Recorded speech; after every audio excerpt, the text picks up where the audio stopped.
Hello. Welcome to Walk Me Through That. Listen, Austin is in here because he and I are here by ourselves, and he thinks that he should be everywhere that I am. So I hope that you don't hear his little chain jingling. I've asked him to get in his bed. He's not interested. But this is episode 8. Once again, thank you so much for watching. Thank you for being here. I appreciate it probably more than you know, because I'm just overwhelmed that I still have these submissions of you asking me to walk you through that. What an honor. I'm telling you, I really love it. I know you're like, you said that last week. I'm gonna say it every week because I'm so appreciative. Maybe I won't say it every week. I asked the mister, am I saying it too much? He watches. Y'all, the people that I live with, I am amazed that they actually watch. I don't know if they watch the whole thing, but they do watch. Even the little was like, I was on your YouTube. I was like, oh, were you? Did you like it? He was like, I mean, it was good. I'm not gonna get mad at that because, I mean, the things we talk about aren't for him specifically. Y'all, Austin is inching more and more towards me. He's such a puppy. All right. Walk me through that, episode 8. Here we go. For my walk me through that question, I would love to understand how to balance building a career with what you are passionate about while also needing to practically stay in some places that take extra energy for the sake of income and logistics. Here's what I'll say to that. Oh, did y'all think I forgot? I'm drinking orange again. I've already opened it, and because it was me and Austin and we were talking, and I forgot that I record on my own, so I don't have time to run over there, show y'all. One man show. I can't do all that. So I'd already opened it. My bad. Grab your Olipop. Let's get into it. So here's what I'll say. There are different seasons of life for everything. And sometimes when we are given a dream, we are very excited about that dream. When we are given the passion, we're very excited about that. When we see something else that we could be doing that would be better, beneficial to our life, we get excited about that. And that excitement makes us want to run on. We want to run on and do it. But you just can't. And for you, let's see, it could be because you said it, extra time for the sake of extra income and logistics, all of that. You have to stay where you are. And so what you need to do first is think about what small thing you could do in the other thing. Because where you are is taking up, according to you, extra energy, and you need the income and the logistics. So what's one small thing you can do? But I'm gonna tell you this, which would be step 2.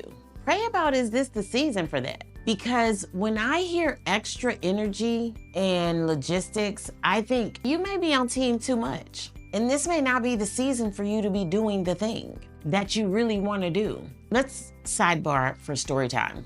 When I first came out of the trauma, and if you know me and you know my story, you know what I mean. I wanted to share with the world my story, right? I wanted everybody to know my story. It's a faith story. I wanted women to know that your past doesn't define you and all the things. And I had it in my heart and I knew it. And I kept saying, God, why won't you give me more speaking opportunities to show me and blah, blah, blah. And people keep coming up to me saying, write a book, stop doing that. It's not happening. But why won't you give me this? You put it here. I know this is what you want for me. And through praying that prayer a bunch of times, for all of those one-time prayers, thinking he gonna answer, right then. A bunch of times I prayed that, and finally he revealed what my heart wanted the most. My heart wanted the most for him to knit our family together. Because after the trauma, I met the mister. And so he's coming into a ready-made situation. And God was like, see, your heart wants that family to be knit together better. And if both won't happen. You can't have both. I know you think you can. See, sometimes we think we can, but you can't. Meaning, if I take you on the road, you're here, you're there, you're everywhere, how's the knitting working out? I don't know what he's saying for you. That's question number 2 you should be asking. What does this season call for? This thing that you have for me, when can I do that? Because I'm trying to do it now, it's not lining up. And you need it to line up. And you may not be in a season for that. And so what I knew when he revealed that to me, oh, I need to water this then. This is gonna be okay, he'll bring it back. He always does. But I need to stay where my feet are planted. I need to water this. I need to dive all in here. So let's go back. Balance building a career with what you are passionate about while also needing to practically stay in some places. So make sure those places are where you're supposed to be. Make sure, because we'll stay in some places where we don't really need to be. But if you need to be in them and you're trying to build this career and climb that ladder, get some definitive timelines from God on that. All right. Number 2, walk me through parenting teenagers while trying to grow a business. Well, listen, teenagers are a situation, aren't they?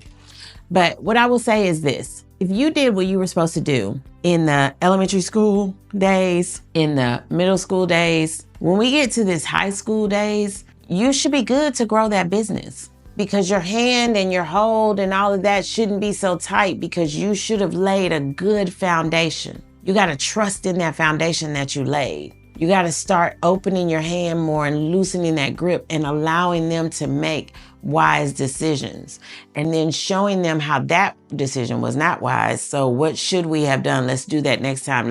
So you should be able to do both. It really makes me believe you don't trust in the foundation that you laid, which happens a lot in parenting. We forget that all of those years when we were doing all of that, we were laying a good foundation. We forget that because we want to keep laying it. No, we got to start allowing them to make wise decisions. And so the first thing I'll say, which is not about the children, but about you, is set time frames. Growing a business, starting a new project like this, walk me through that. You want to do it all the time. That's not realistic. You just want to dive in deep and you want to keep going, but you're responsible for other things. Yes? So set good office hours for this business that you're growing. Now they're teenagers, so if you want to do a 8 to 2, 8 to 3, and then you want to do kids from 3 to 7, and then you want to do one thing from 8 to 9 and then go to bed, because what we're not going to do is not get our sleep. No, we're going to get our rest. So you could do something like that, but that's not why you're sending this question. Why you're sending this question is because you have guilt and still parenting from that closed hand. No, you got to let them make some wise decisions, because college is around the corner, if not next year for you.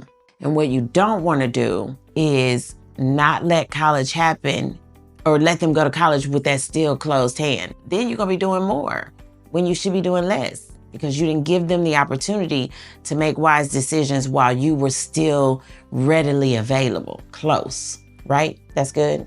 We have time for one more. Walk me through grief. I lost my dad unexpectedly and traumatically in July. He was a combat veteran with PTSD, and he was number 22 that day. The level of lethargy and malice I've felt since that day, I can't seem to shake. How do I walk through this? So this is tough because grief is ever changing. I think that, I don't know about you, but I think that some people think that grief will eventually dissipate, or, it'll lessen. That it doesn't always happen that way. It really doesn't. Grief comes in waves. It transforms into other things. So I think what you're feeling, let's get into that, right? So if you feel that way, walk through why you feel that way. Most of the time when we feel certain things, we never discern the real why we feel this way, but the why will help you to process better. And once you get through the why you feel that way, then you need to go where you don't want to go and you don't even want me to say it, which is, what can you do now? I shake my head because it's even hard for me to say that because I've been in grief, right? So I say, what can you do now? Because the loss is there. So there's nothing you can do there. But what can you do for your heart? What can you do for you? Because you're still here. I know that's hard. I know. It was hard. It was traumatic. It's there, the loss. But what can you do for you now? Not to get over it, not to continue to walk through it, but to love you, to comfort you. When that grief comes in, you can absorb it, And then what can you do for you? Because you've determined the why you feel that way. And now you need to move to the what. What can I do for me? Because the loss is there. The loss is not going to come back. This is for anyone grieving, whatever you put there in that loss category. It's not going to come back. But what can you do for you? And sometimes the only thing you can do for you is to go to sleep, take a nap. Sometimes the only thing you can do for you is to watch a show that comforts you. Maybe that you all watch together, something that he loved and you enjoy that. Sometimes all you can do is look through photos and remember the good. Be okay with whatever step you're on the grief journey. Be okay with that. Don't try to rush to get over it. Don't try to push through it. Find the comfort after you determine the why, the what is, what can I do to find some comfort and peace for me, not for the situation, for yourself. That's episode 8. I'm so glad you were here. I'm so glad you were here. You know, you can DM me here on YouTube. Also, you know, I love Instagram. There's a link in the bio for a Google form for you to fill it out. You can email me something that you're stuck, a challenge you're facing, a situation that you have, and I will do my best through prayer to walk you through it.